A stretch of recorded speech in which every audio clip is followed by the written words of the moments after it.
a very warm good evening to all and welcome to Unacademy.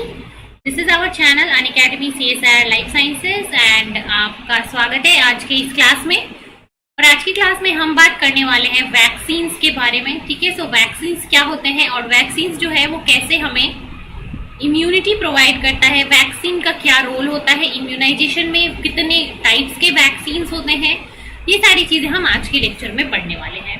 So let's start today's lecture. और let me confirm once whether I am audible and visible or not, उसके बाद start करेंगे।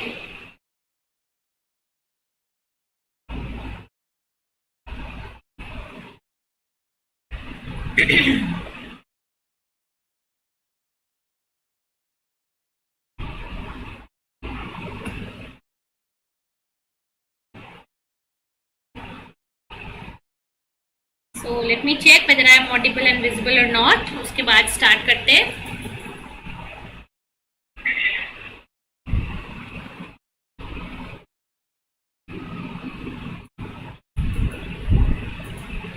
Hello everyone, hello students, कैसे हैं सब लोग? Am I audible and visible?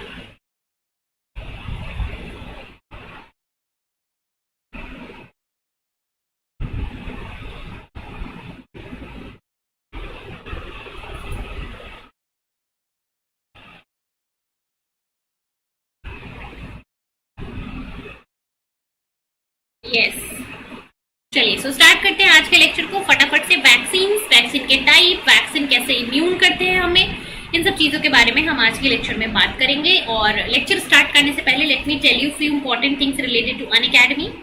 तो Unacademy की प्लेटफॉर्म आपको दो तरीके की जो है प्लस कोर्सेज प्रोवाइड कराती है। एक होता है प्लस कोर्स, एक होता है आइकनिक कोर्स। तो जो स्टूडेंट प्लस कोर्स से जुड़ना चाहते हैं उनको प्लस कोर्स में मिलेगा live class, test series, unlimited practice session and well structured course. ये सारी बेनिफिट्स आपको मिलती है अनअकैडमी की प्लस क्लास में। और अगर आप अनअकैडमी आइकनिक के साथ जुड़ना चाहते हो तो अनअकैडमी आइकनिक आपको और बेनिफिट्स प्रोवाइड कराता है, जैसे कि अनअकैडमी आइकनिक आपको देगा एक आपका personal guide, study planner, study material, expert guidance throughout your preparation, your performance analysis by CSIR UGC net experts. So ये सारी बेनिफिट जो है वो आपको अनअकैडमी का आइकनिक सब्सक्रिप्शन देगा, जो कि प्लस सब्सक्रिप्शन में आपको नहीं मिलता है। प्लस सब्सक्रिप्शन में सिर्फ आपको पढ़ाया जाएगा, आपके कोर्स को कंप्लीट कराया जाएगा। लेकिन अगर आप आइकनिक सब्सक्रिप्शन के लिए इंटरेस्टेड होते हो तो आइकनिक सब्सक्रिप्शन आपको क्लासेस के साथ साथ और भी बहुत सारे बेनिफिट्स देता है, जो कि आपके लिए बहुत ही फायदेमंद होंगे through out your preparation journey. ठीक है, सो ये सारी बेनिफिट्स आपको अनअकैडमी का प्लेटफॉर्म देता है। और इन सारी चीज़ों से जुड़ने के लिए आपको क्या करना है, आपको अनअकैडमी का लर्निंग ऐप डाउनलोड कर लेना है प्ले स्टोर से। प्ले स्टोर पे जाके सर्च करोगे अनअकैडमी लर्निंग ऐप, इंस्टॉल कर लो। इंस्टॉल करने के बाद, लॉगिन करने के बाद आपको क्या करना होता है, गोल सेलेक्ट करना होता है। सो बच्चे, आप गोल सेलेक्ट करते टाइम ध्यान रखना कि अगर आप CSIR की प्रिपेयर कर रहे हो या फिर DBT नेट की प्रिपेयर कर रहे हो या फिर ICMR नेट का प्रिपरेशन कर रहे हो या फिर गेट, बायोटेक या फिर लाइफ साइंसेस का प्रिपेयर कर रहे हो, इन सारे गोल के लिए जो है आप एक कॉमन ऑप्शन सेलेक्ट करोगे, that is CSIR UGC net. CSIR UGC net के अंदर आपको इन सारे एग्जाम्स की प्रिपरेशन जो है लगभग आपको कराई जाती है, बिकॉज इन सबका जो सिलेबस है वो एक ही तो है ना। इन सबका सिलेबस क्या है, लाइफ साइंसेस से रिलेटेड जो यूनिट्स है वही सारे हैं। तो आप CSIR UGC नेट अपना गोल सेलेक्ट कर दोगे और फिर CSIR UGC नेट की कैटेगरी में आपको यहाँ पे ऑप्शंस मिल जाएंगे प्लस का, फ्री क्लासेस का। तो अगर आप फ्री क्लासेस देखना चाहते हो तो just click on the free classes और इसके बाद आप अनअकैडमी के ऊपर जो भी फ्री क्लासेस होती हैं, स्पेशल क्लासेस होती हैं, उनको देख पाओगे। अनअकैडमी की जो स्पेशल क्लासेस होती हैं वो क्या होती हैं, वो आपकी पेड क्लासेस होती है, जहाँ पे आप वो जो फ्री क्लासेस होती हैं जहाँ पे आप अनअकैडमी के टॉप एजुकेटर्स के फ्री क्लासेस अटेंड कर सकते हो।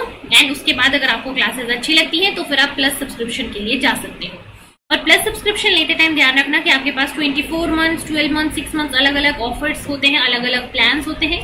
यहाँ से आप चूज कर सकते हो कि आप इनमें से कौन सा प्लान लेना चाहते हो, और जो प्लान भी आप लेना चाहते हो आप उसके अहेड जा सकते हो। So just don't forget to use my referral code सुरभि01। इस कोड को यूज करके आप अनअकैडमी सब्सक्रिप्शन से 10% ऑफ ले सकते हो। तो 10% ऑफ अगर आपको लेना है ओवरऑल प्राइस से तो सुरभि01 मेरा कोड यूज कीजिए उसके बाद पेमेंट कर दीजिए। पेमेंट करने के बाद आप प्लस सब्सक्रिप्शन के साथ जुड़ जाओगे। इसके बाद जो भी प्लस की क्लासेस होती हैं अनअकैडमी के प्लेटफॉर्म पे, आप उनको कभी भी 24/7 एक्सेस के साथ अटेंड कर सकते हो। मतलब कि लाइव क्लास अगर आप देखना चाहते हो लाइव देखो, अगर लेट से आप लाइव क्लास के लिए अवेलेबल नहीं हो तो फिर आपके लिए रिकॉर्डेड क्लासेस भी रहती हैं। तो यहाँ पे आपको लाइव क्लास और रिकॉर्डेड क्लास दोनों ही अवेलेबल रहता है। आप इसमें से जो देखना चाहते हो, जो क्लास आपके लिए सुटेबल है वो क्लास आप देख सकते हो। ठीक है, लाइव क्लास हो या फिर आपकी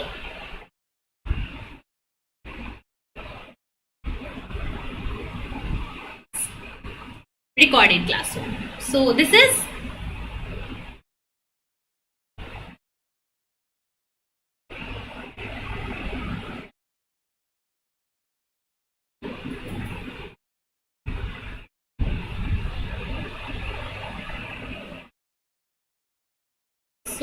is all for this class.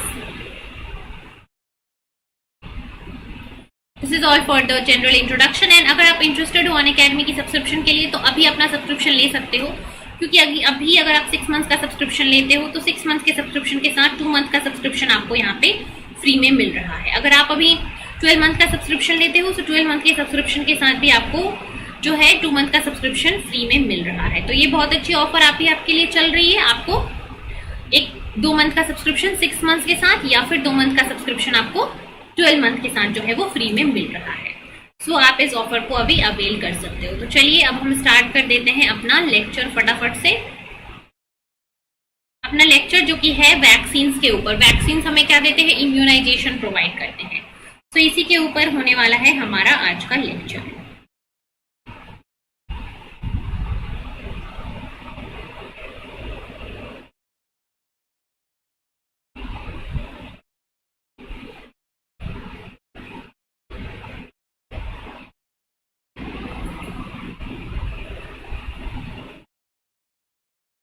चलिए स्टार्ट करें।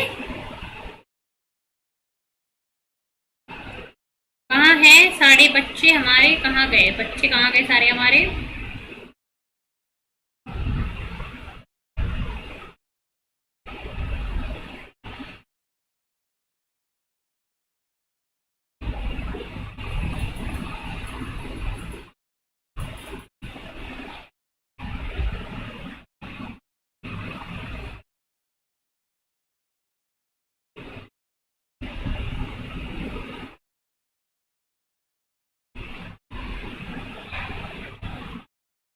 One second.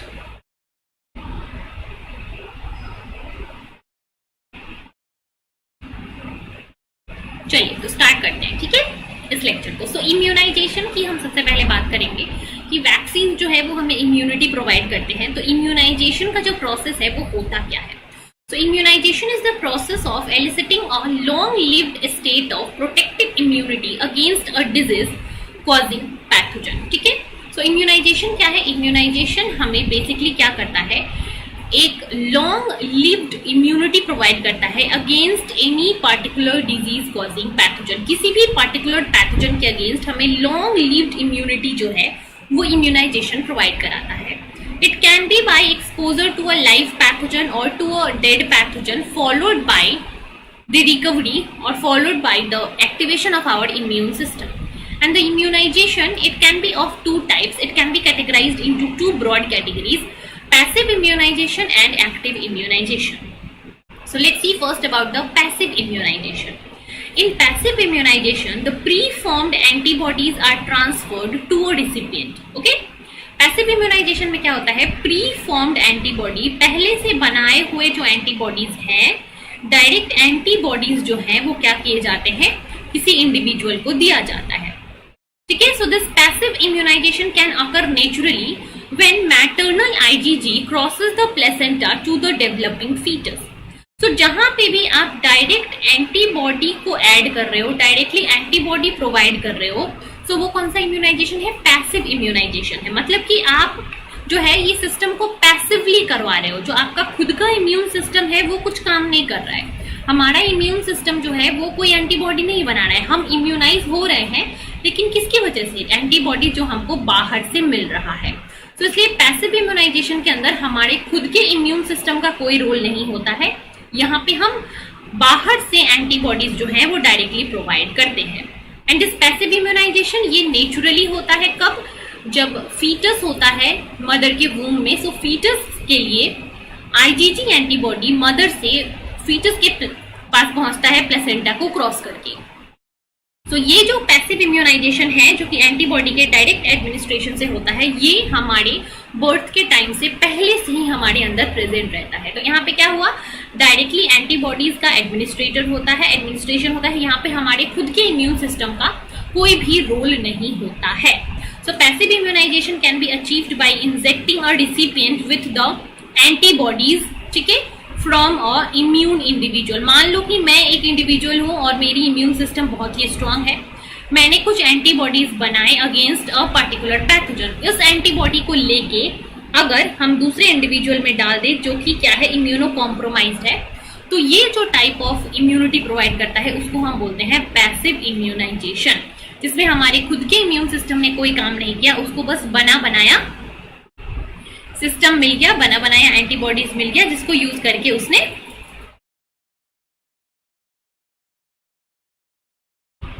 आपके सेल्स को और आपके बॉडी को इम्यूनिटी प्रोवाइड कर दी। ठीक है,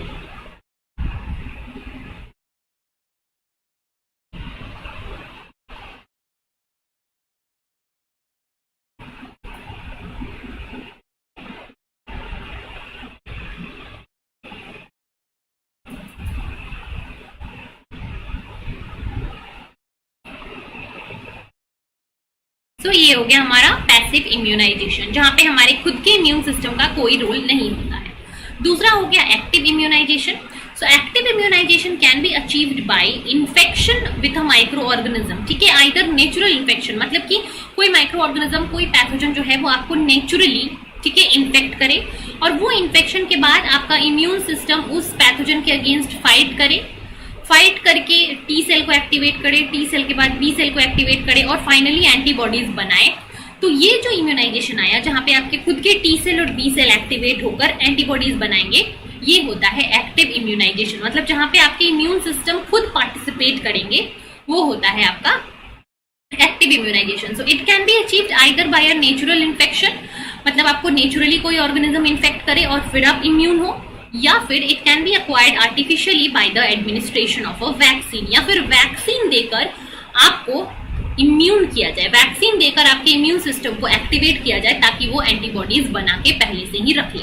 और अभी जो बहुत ही ट्रेंडिंग टॉपिक चल रहा है हमारा, कोविड का वैक्सीन है ना, कोविड का वैक्सीन। सो कोविड का वैक्सीन जो हम दे रहे हैं उसमें क्या कर रहे हैं, उसमें हम बेसिकली जो कोरोना वायरस है, कोरोना वायरस के एंटीजेनिक फ्रैगमेंट्स को हम अपनी बॉडी में इंट्रोड्यूस करवा रहे हैं।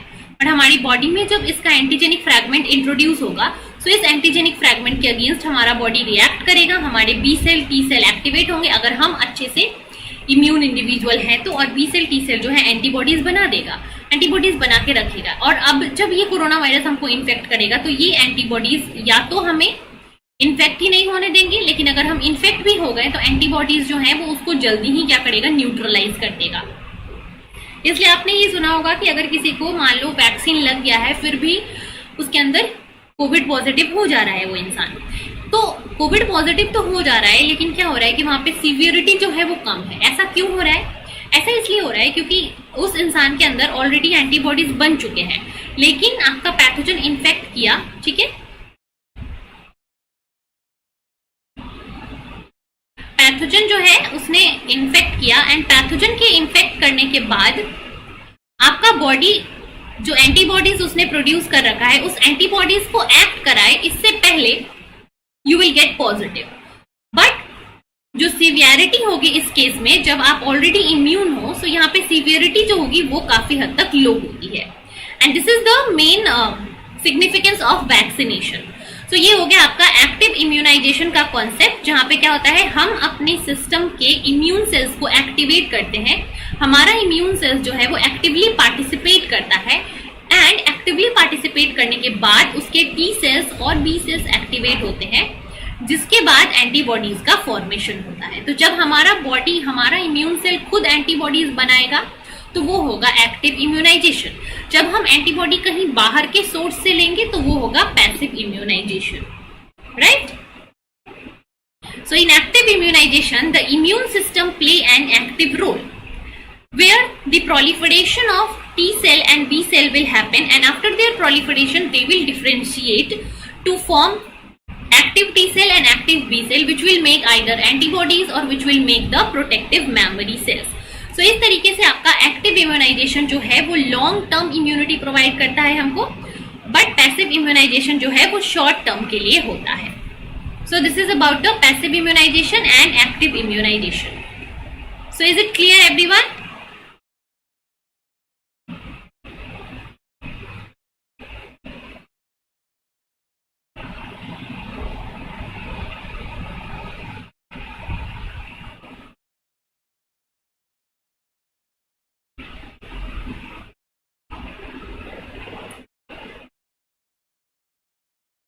चलिए फटाफट से बता दें अगर ये क्लियर है आप सबको. Passive immunisation and active immunisation, the major differences. Passive immunisation में हमारा इम्यून सिस्टम जो है वो कोई रोल प्ले नहीं करता है.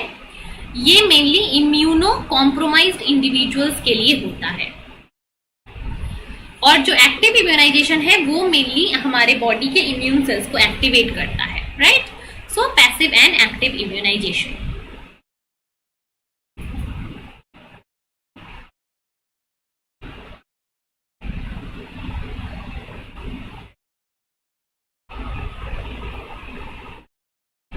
चलो moving to next thing, that is the vaccines.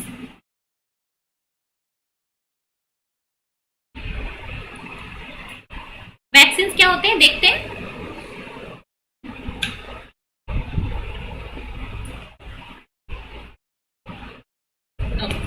So vaccines are biological preparations produced from the living organism. ठीक है, वैक्सीन्स क्या होते हैं? They are produced from living organism that will enhance the immunity against any particular disease.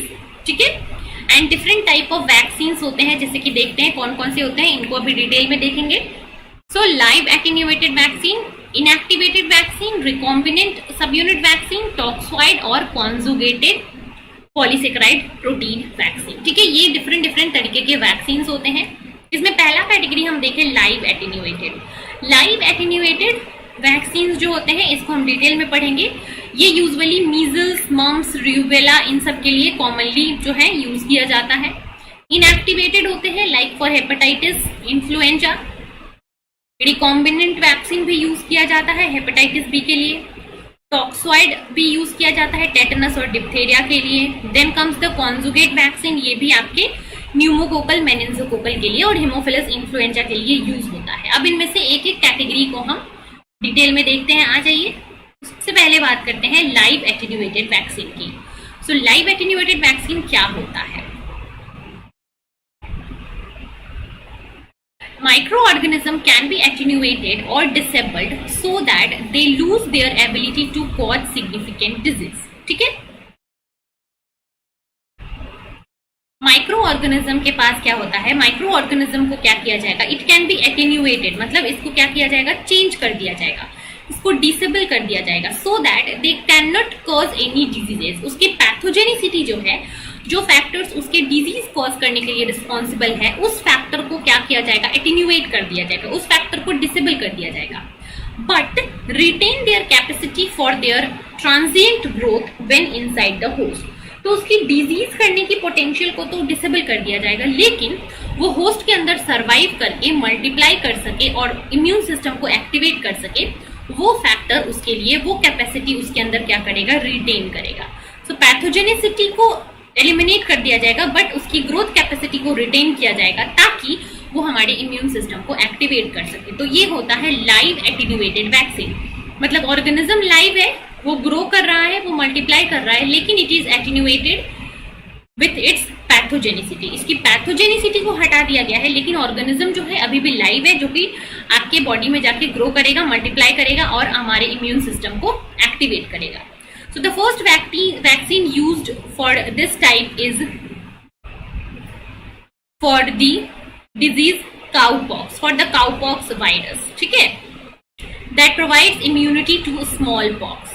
So smallpox के लिए जो vaccine use किया जाता है, that is the first vaccine, that is the first live attenuated vaccines used to provide protection from the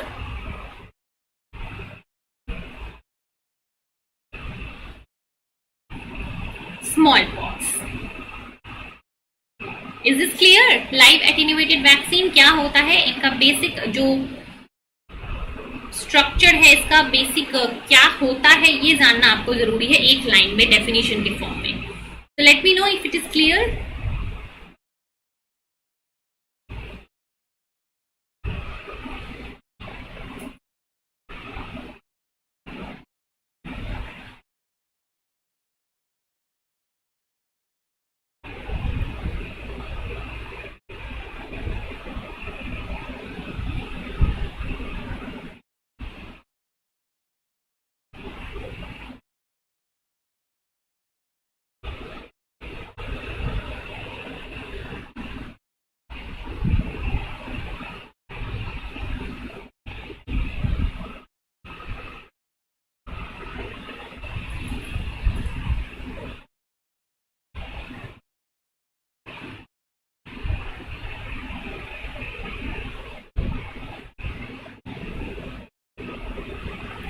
चलिए जल्दी से बता दें मुझे.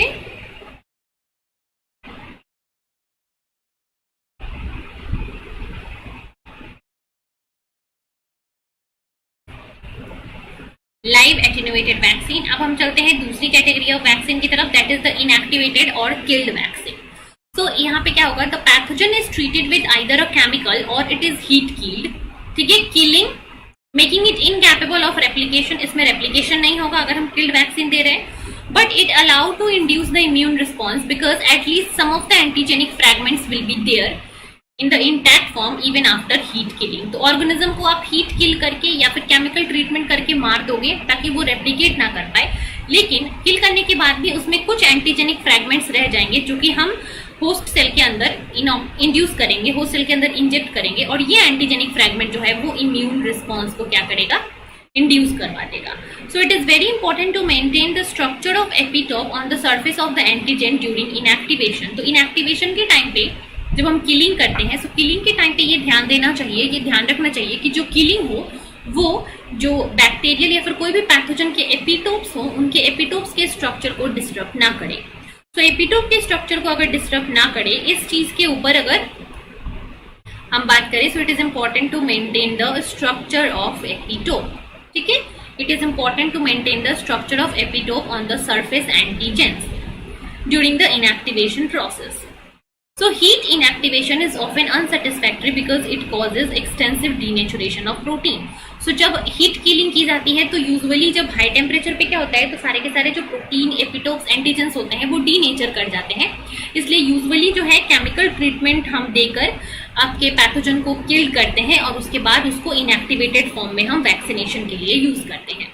सो केमिकल इनएक्टिवेशन यूजिंग फॉर्मेल्डिहाइड और other alkylating agents are usually preferred for the inactivation of the pathogenic fragments. Pathogen को inactivate करने के लिए यूजुअली ये इनएक्टिवेटेड और किल्ड वैक्सीन जो है वो यूज किए जाते हैं.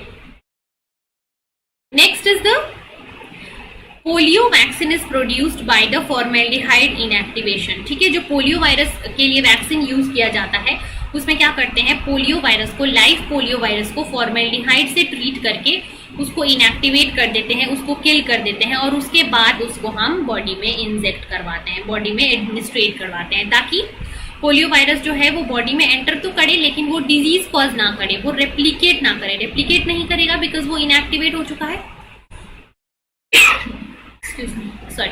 रेप्लिकेट नहीं करेगा, लेकिन ये जो पोलियो वैक्सीन है आपका वो एंटीजेनिक फ्रैगमेंट्स अभी भी उसके पास है, तो वो रेप्लिकेट तो नहीं करेगा, लेकिन एंटीजेनिक फ्रैगमेंट्स होने के कारण वो क्या करेगा, इम्यून सिस्टम को इंड्यूस कर देगा. So this is the inactivated और किल्ड वैक्सीन. ये है आपकी वैक्सीन का सेकेंड कैटेगरी.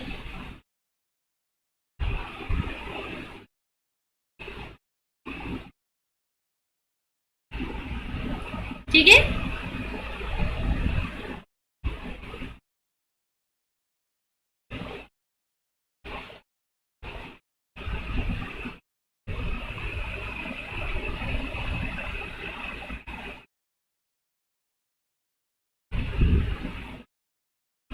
चलिए ये क्लियर है सबको.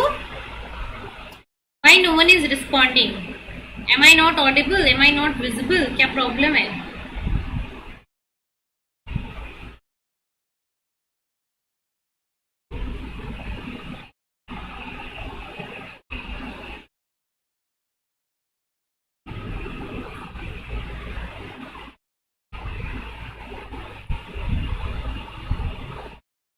लेट मी चेक आप लोगों के कमेंट आ भी रहे हैं या नहीं।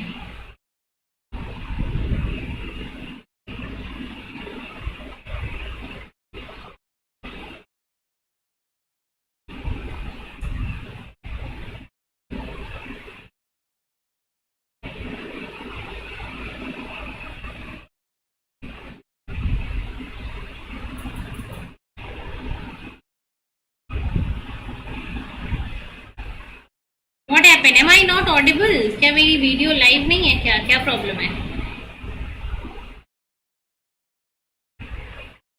एक मिनट रुक जाइए बच्चे, मुझे जरा चेक कर लेने दीजिए क्या प्रॉब्लम हो रही है।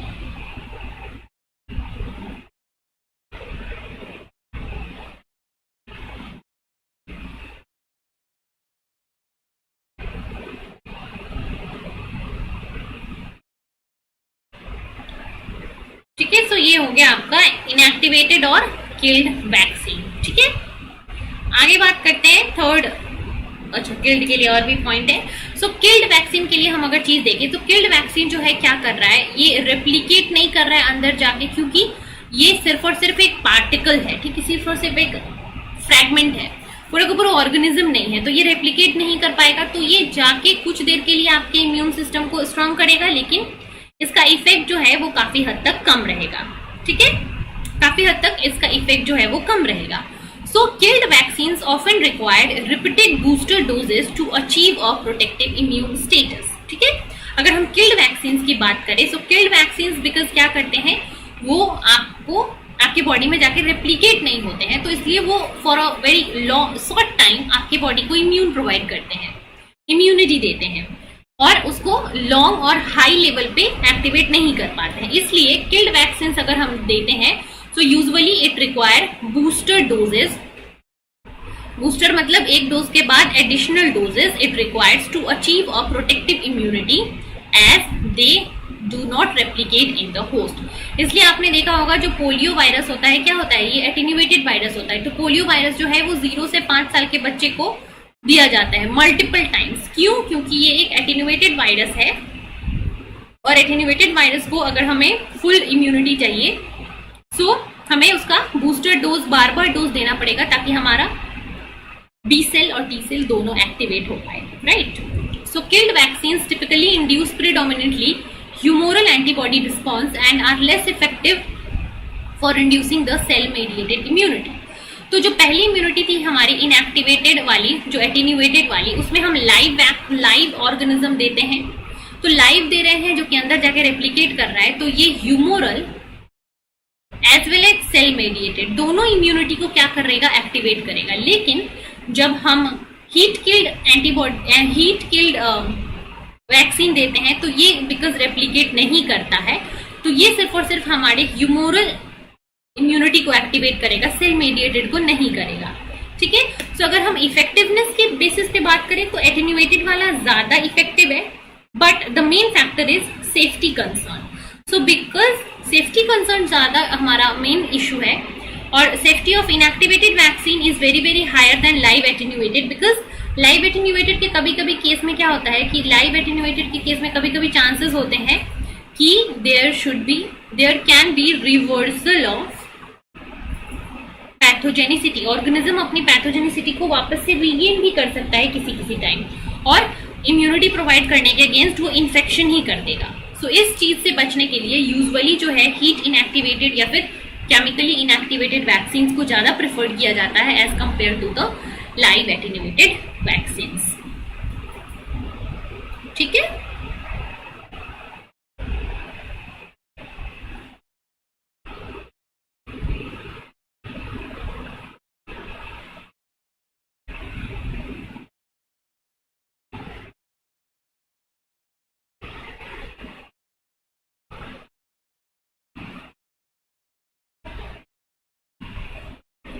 चलिए, सो ये हो गया कि अगर हम बात करें लाइव एटेन्यूएटेड की, तो इफेक्टिवनेस के केस में लाइव एटेन्यूएटेड ज्यादा बेटर है, वो ज्यादा इफेक्टिव है, वो ज्यादा स्ट्रॉन्ग इम्यूनिटी देता है even without the booster doses.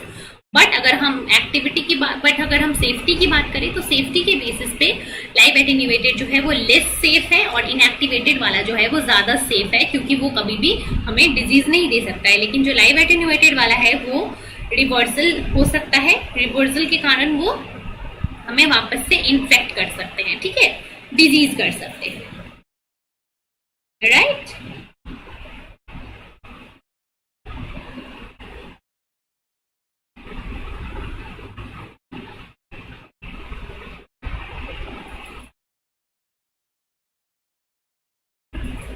ठीक है, तो ये हो गया हीट किल्ड वैक्सीन के बारे में। Next will see the third type of vaccine, that is सब यूनिट वैक्सीन। सो सब यूनिट वैक्सीन के अंदर क्या होता है, जैसे कि लाइव एटेन्यूएटेड या किल्ड में हम पूरे ऑर्गेनिज्म को यूज करते हैं, but in this case of सब unit vaccine it contain only specific purified macromolecules derived from the pathogen. सो सब यूनिट वैक्सीन के अंदर क्या होता है, कुछ स्मॉल पार्ट बस यूज करते हैं, स्मॉल पार्ट ऑफ पैथोजन हम यूज करते हैं as a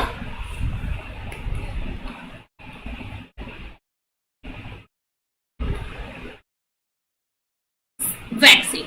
It contains only the antigenic part of the pathogen which are necessary to elicit a protective immune response.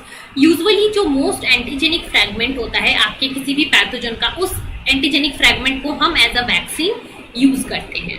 The three most common available subunit vaccines are, it can be the inactivated exotoxin or toxoid, it can be a capsular polysaccharide और it can be a recombinant protein vaccine.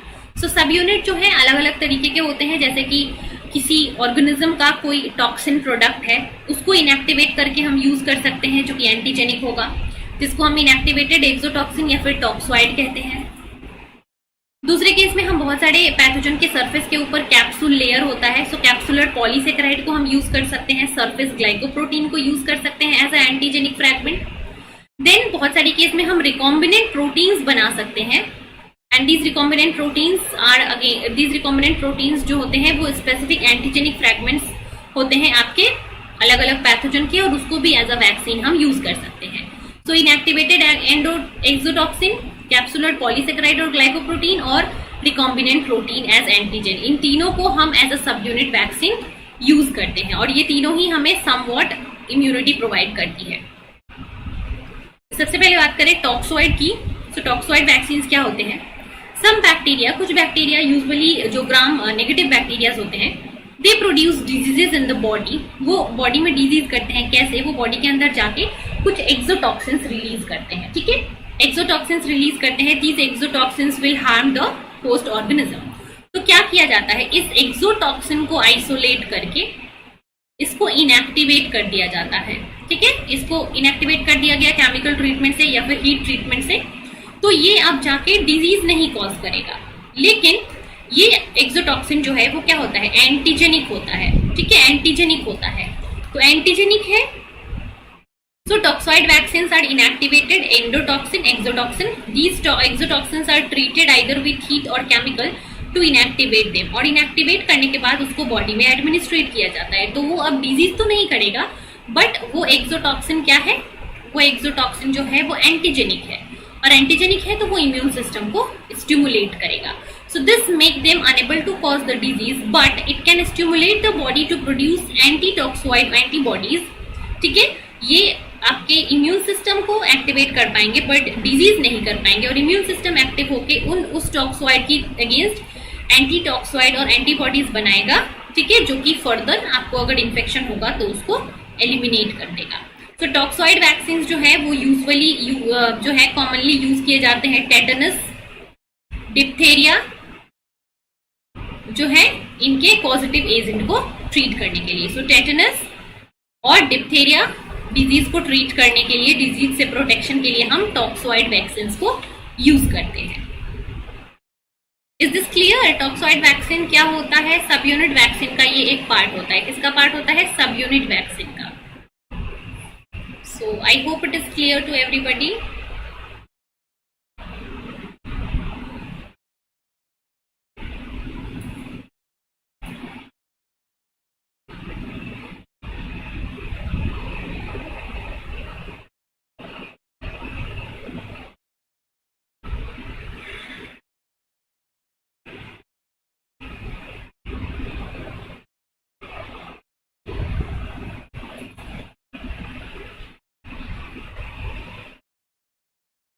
Yes, toxoid vaccine.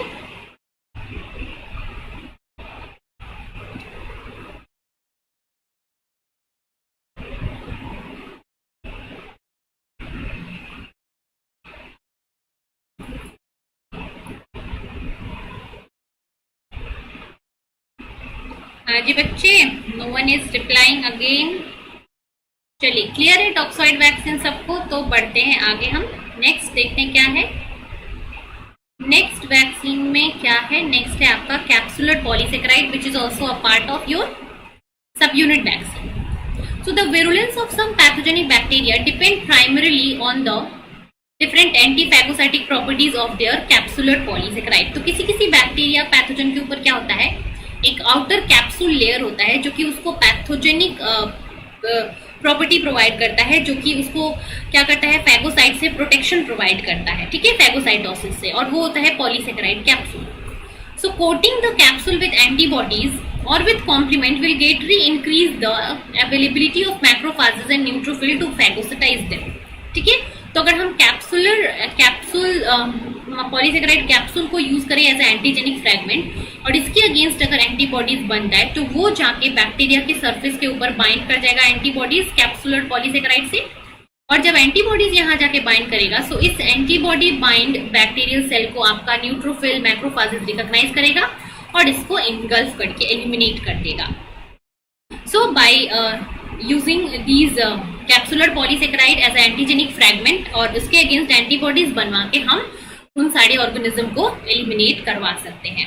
So the current vaccine for streptococcus pneumoniae, जो कि pneumonia disease cause करता है, consist of a 13 antigenetically distinct capsular polysaccharide, ठीक है। So this vaccine induces the formation of antibodies and these antibodies will coat the surface of capsular polysaccharide of pneumonia streptococcus pneumoniae और फिर उसका destruction करवा देगा, उसका रिकॉग्निशन करवाएगा और फिर वो जो पैथोजन है वो एलिमिनेट हो जाएगा, ठीक है। सो स्ट्रेप्टोकोकस निमोनी के लिए जो है वो वैक्सीन जो कमर्शियली यूज किया जाता है that is a capsular polysaccharide vaccine.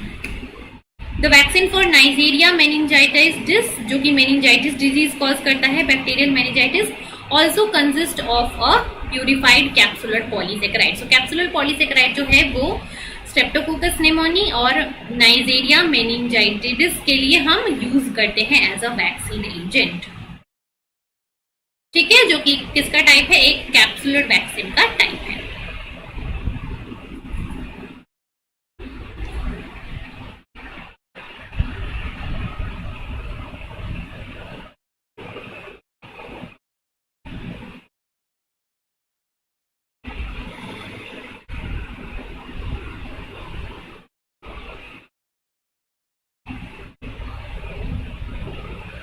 ठीक है, तो ये हो गया capsular polysaccharide vaccine. Third category हो गई आपकी कौन सी, रिकॉम्बिनेंट वेक्टर वैक्सीन।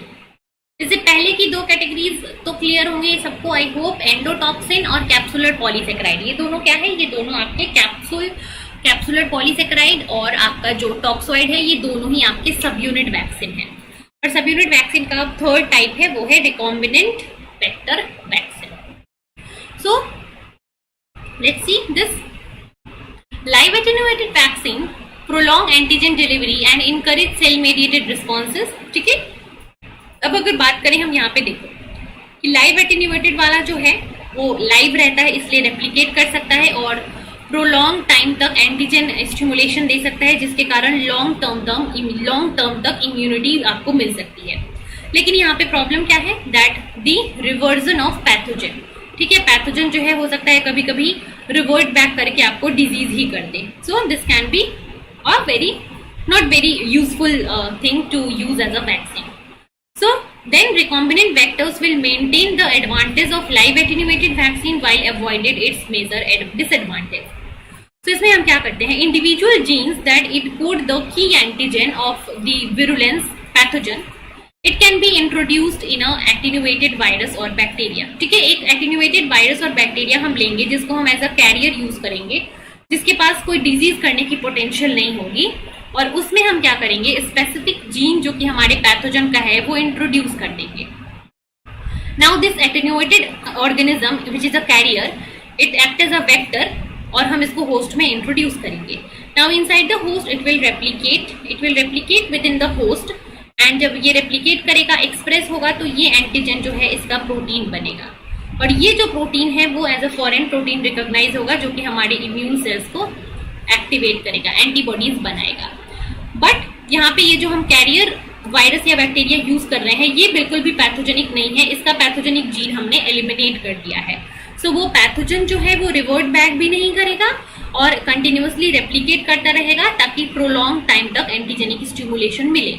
सो इससे हम एटेन्यूएटेड फॉर्म ऑफ बैक्टीरिया या फिर पैथोजन भी अपने बॉडी में इंट्रोड्यूस कर रहे हैं, जिससे कि प्रोलॉन्ग टाइम तक इम्यूनिटी रहेगा, बट डिजीज का रिवर्जन भी नहीं होगा, क्योंकि जो कैरियर वायरस या फिर बैक्टीरिया हम यूज कर रहे हैं वो अपने डिजीज कॉजिंग पोटेंशियल को कंप्लीटली लॉस कर चुका है।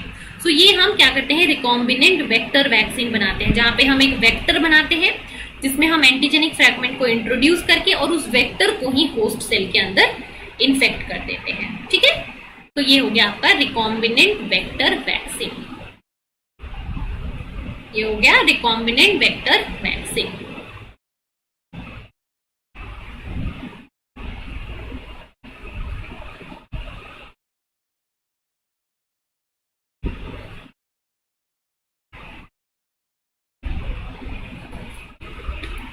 चलिए, so recombinant vector vaccine has been prepared utilizing the licensed live attenuated vaccine and adding them to gene encoding antigens। ठीक है, so live attenuated के जीन को हम क्या करते हैं, ट्रांसफर करते हैं into a carrier molecule such as the chimeric viruses, so they will be like more frequent in their replication, they will be more fast, replicate करेंगे और ज्यादा से ज्यादा स्प्रेड करेंगे और आपके बॉडी को इम्यून करेंगे। Example, yellow fever vaccine that has been engineered to express a antigen WNV।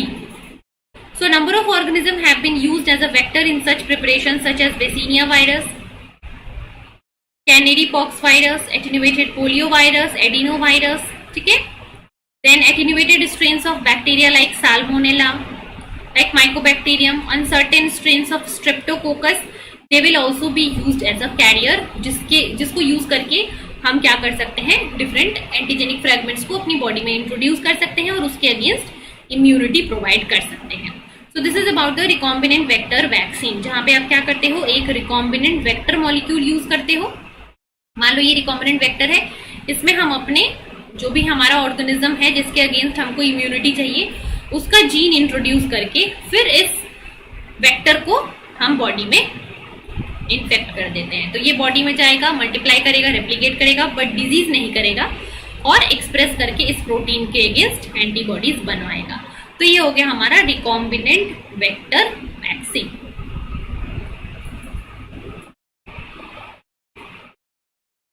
ठीक है, तो ये हो गई आपकी थर्ड कैटेगरी ऑफ सब unit vaccine, that is recombinant vector vaccine.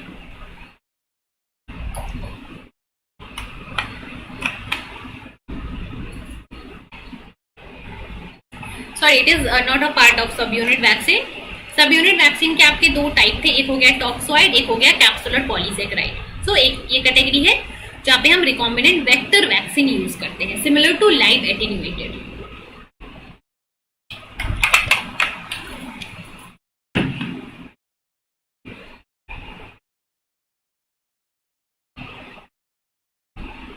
चलिए फटाफट से बताओ अगर ये क्लियर हो गया सबको।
चलिए फटाफट से बताइए।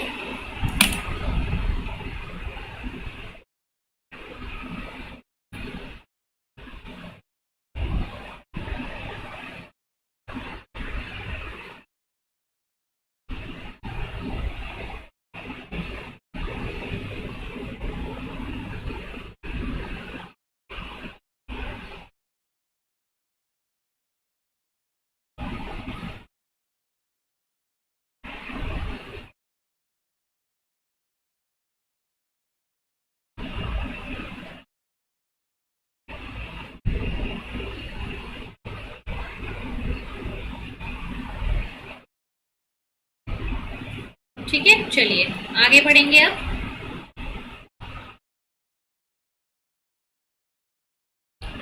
नेक्स्ट जो वैक्सीन की कैटेगरी है उसको देखते हैं। नेक्स्ट वैक्सीन की जो हमारी कैटेगरी है,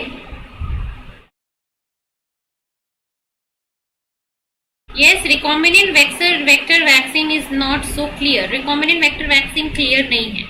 देखो रिकॉम्बिनेंट वेक्टर वैक्सीन में क्या करते हैं, जैसे कि डिफरेंस क्या है यहाँ पे समझो। लाइव एटेन्यूएटेड वैक्सीन में क्या करता है, ये मान लो आपका ऑर्गेनिज्म है, कोई बैक्टीरिया है, डायरेक्टली इस बैक्टीरिया को हम क्या करते हैं, एटेन्यूएट कर देते हैं। मतलब इसके कुछ जो पैथोजेनिक जीन है उसको एलिमिनेट करके इसको हम जो है बैक्टीरिया में दे देते हैं। ये लाइव ही रहता है।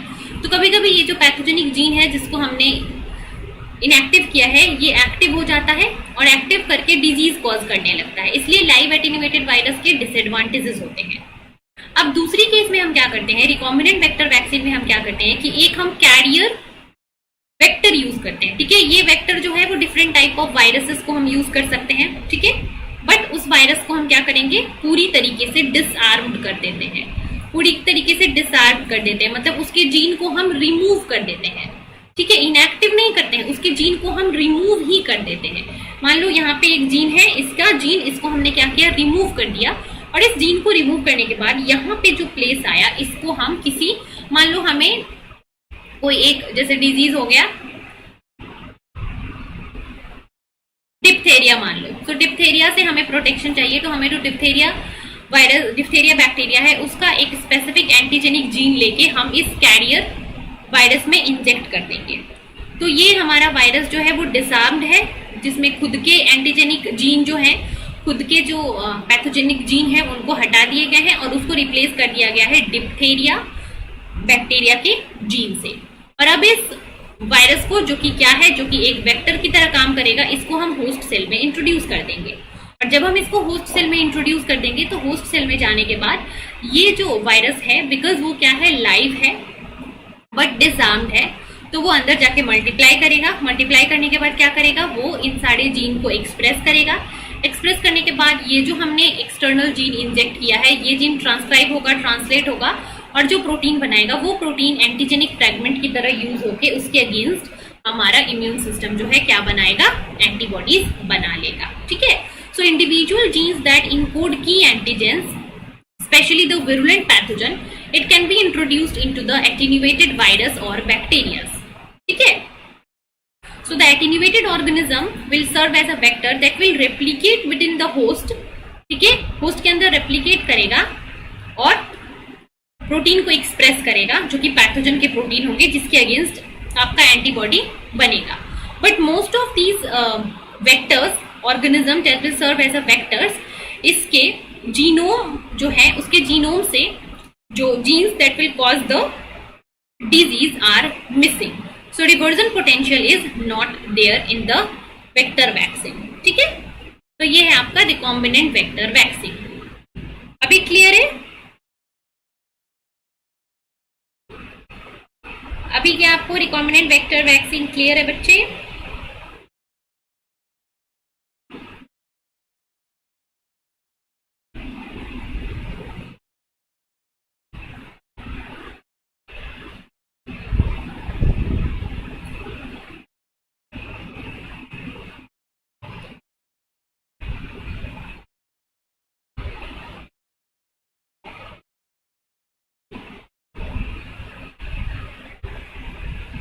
क्या बताएंगे आप मुझे कमेंट में, अगर अभी क्लियर है तो?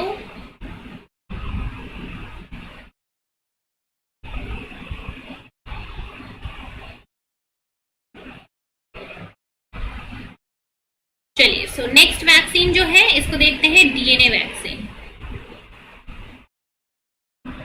डीएनए वैक्सीन है अगला vaccine. So DNA vaccine utilises plasmid DNA. यहाँ पे क्या होता है, plasmid DNA which is a vector, इसको यूज करता है।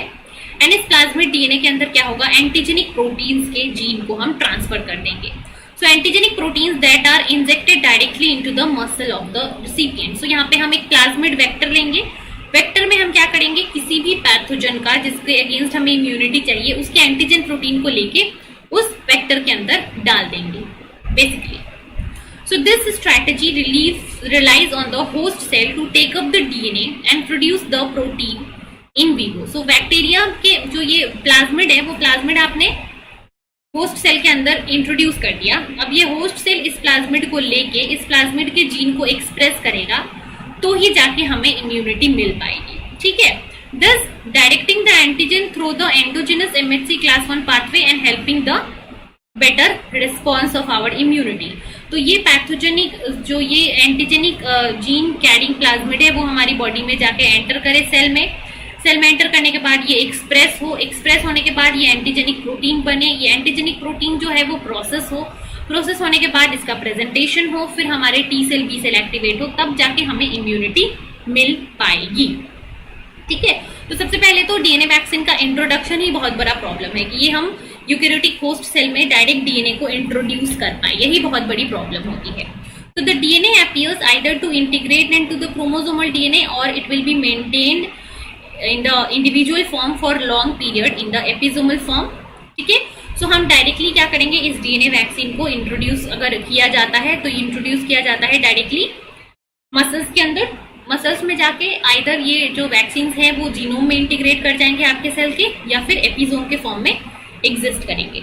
So several tests on animal model have shown that DNA vaccines are able to induce the protective immunity against a number of pathogens like if influenza virus and rabies virus, ठीक है। So कुछ animal test हो चुके हैं DNA vaccine को लेके जहाँ पे वो कुछ वायरसेस के against like influenza rabies virus के अगेंस्ट प्रोटेक्शन प्रोवाइड करते हैं, बट अगेन इसका कोई कमर्शियल यूज या फिर ह्यूमन वैक्सीन जो है अभी तक डीएनए वैक्सीन के बेस्ड पे नहीं बने हैं।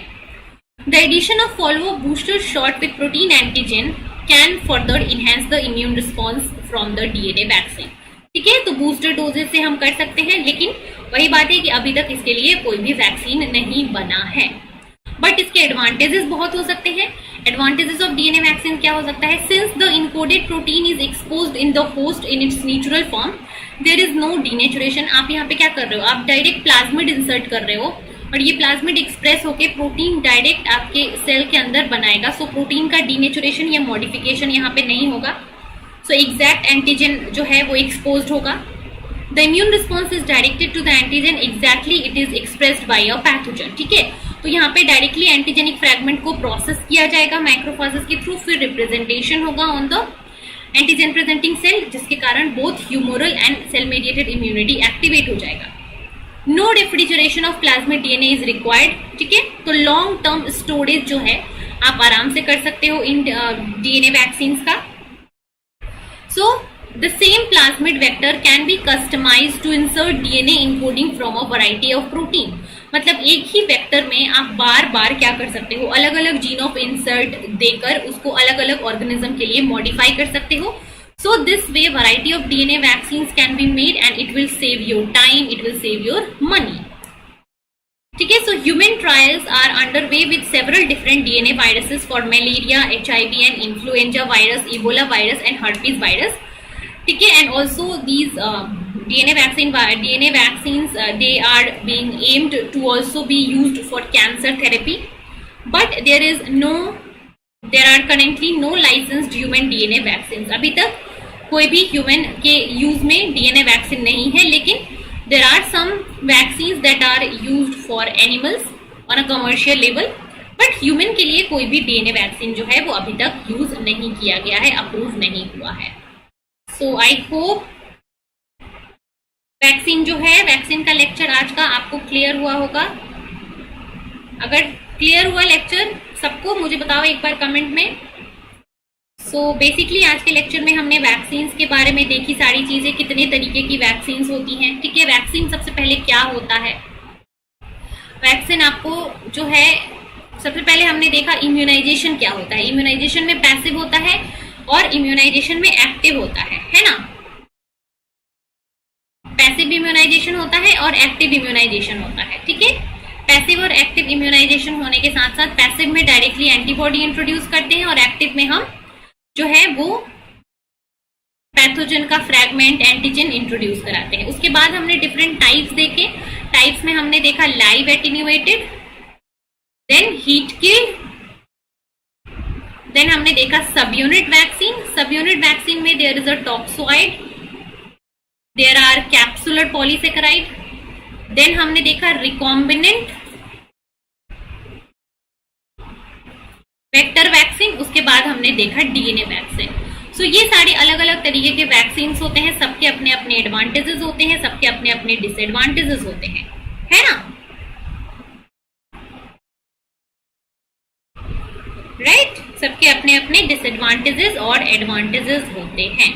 Slides repeat. स्लाइड्स रिपीट मतलब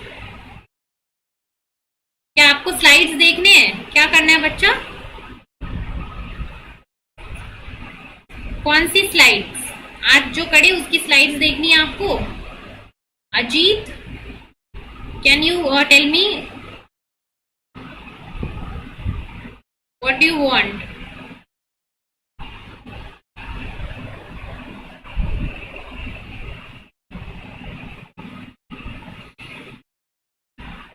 yes.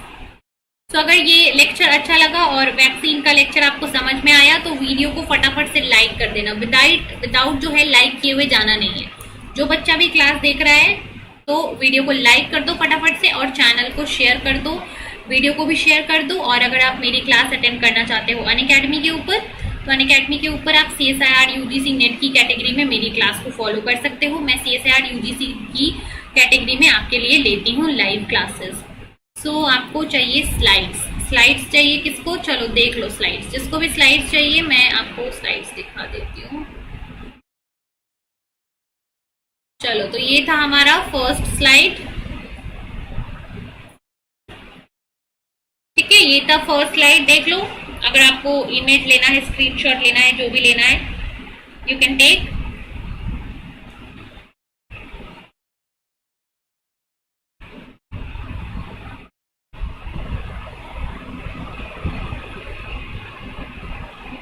This is the second slide. ये था कौन सा स्लाइड? दूसरा स्लाइड। ये था दूसरा स्लाइड आज के लिए। चलिए फिर मूव करते हैं थर्ड स्लाइड पे। ये था हमारा थर्ड स्लाइड जहां पे हमने फर्स्ट कैटेगरी ऑफ वैक्सीन की बात करी थी, that is live attenuated vaccine.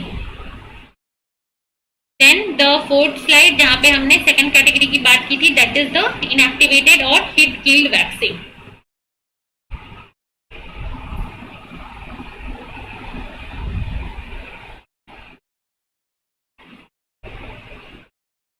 Then next we have talked about the subunit vaccine. Subunit vaccine देखा था हमने।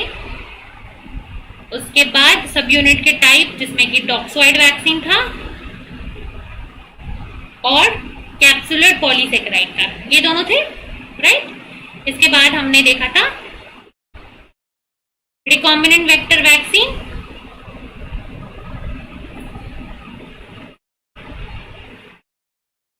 देन एट लास्ट हमने देखा था डीएनए वैक्सीन। तो ये हो गए हमारे 5 तरीके के वैक्सीन जो कि हमने आज की लेक्चर में देखा। ठीक है, चलिए। So any doubt in today's lecture? और किसी का कुछ प्रॉब्लम है और किसी का कुछ सवाल है तो फटाफट से बोल दो and then will end the lecture.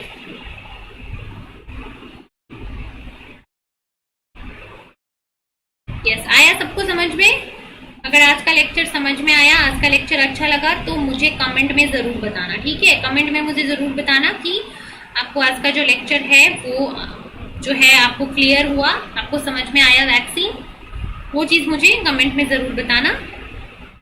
जो बच्चे भी रिकॉर्डेड क्लास देख रहे हो उनके लिए मैं बोल रही हूँ, जब भी क्लास देखो लाइक ज़रूर कर देना। एक लाइक कर देने से आपका कुछ जाता नहीं है, बट लाइक कर देना वीडियो को, ठीक है, वीडियो को लाइक करते हुए जाना। एंड आप मेरी क्लास CSIR UGC नेट की कैटेगरी के में अनअकैडमी के ऊपर फॉलो कर सकते हो। मैं अनअकैडमी के ऊपर स्पेशल क्लासेस लेती हूँ, तो वहाँ पे आप मेरी स्पेशल क्लास फॉलो कर सकते हो। और that's all for this session. Will meet tomorrow morning 8:30 AM। 8:30 AM पे मिलेंगे कल सुबह for our question practice session related to biotechnics. So thank you so much everyone.